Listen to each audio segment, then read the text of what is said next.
Caffeine may be the world's favorite legal stimulant, but like any molecule that pokes at your biology hard enough, it has a dark side.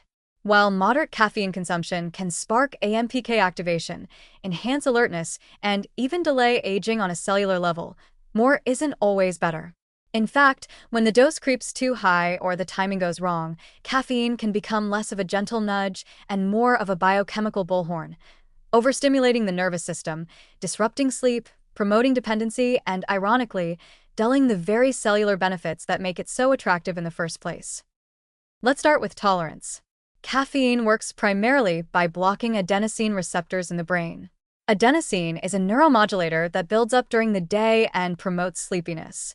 By blocking these receptors, caffeine makes you feel alert and focused. But your brain is adaptable. Over time, it compensates by increasing the number of adenosine receptors, which means you need more caffeine to feel the same effect and experience worse fatigue when it wears off. This creeping tolerance reduces the acute benefits of caffeine and can lead to a cycle of dependence where you're no longer using caffeine to feel good, but just to feel normal. Then there's the sleep disruption problem, which is both subtle and significant.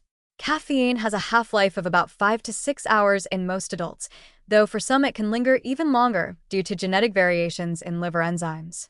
Even a cup of coffee in the early afternoon can interfere with deep sleep hours later, shaving precious minutes off the restorative phases of the sleep cycle. Poor sleep, in turn, raises cortisol levels, impairs glucose regulation, and accelerates biological aging, exactly the kinds of stress caffeine is sometimes praised for reducing. It's a cruel twist. A compound that enhances wakefulness might ultimately erode the very rest your body needs to repair and regenerate. On a systemic level, excessive caffeine intake can crank up the sympathetic nervous system, your fight-or-flight machinery. This can lead to jitteriness, elevated blood pressure, heart palpitations, anxiety, and gastrointestinal upset. Chronic overstimulation may contribute to adrenal strain, mood volatility, or even burnout in sensitive individuals.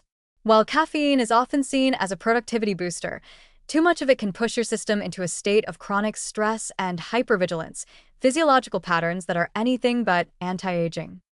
There's also an issue of unequal sensitivity. People with certain genetic variants in the CYP1A2 gene metabolize caffeine slowly, meaning the molecule sticks around longer and hits harder.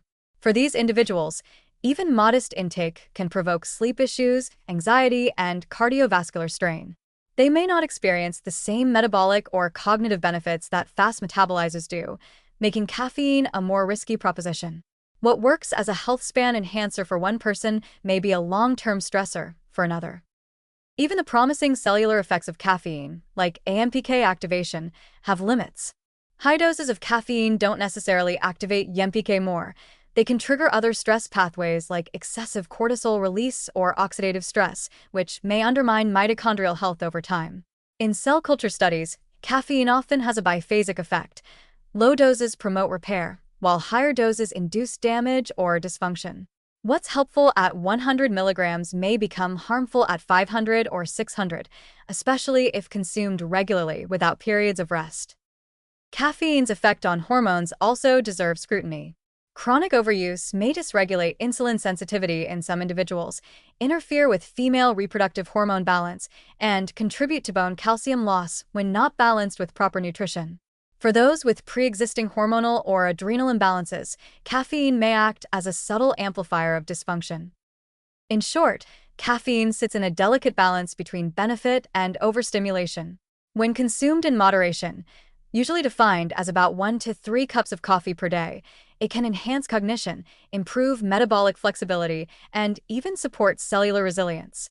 But when taken in excess, poorly timed, or used to mask chronic sleep deprivation or burnout, caffeine becomes a stressor in its own right, undermining the systems it was supposed to help.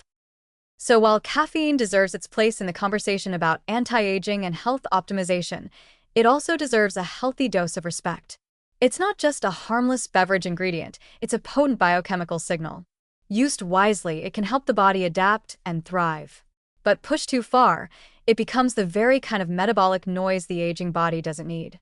In the end, the real secret may not be in maximizing caffeine's power, but in knowing when to step back and let your cells rest.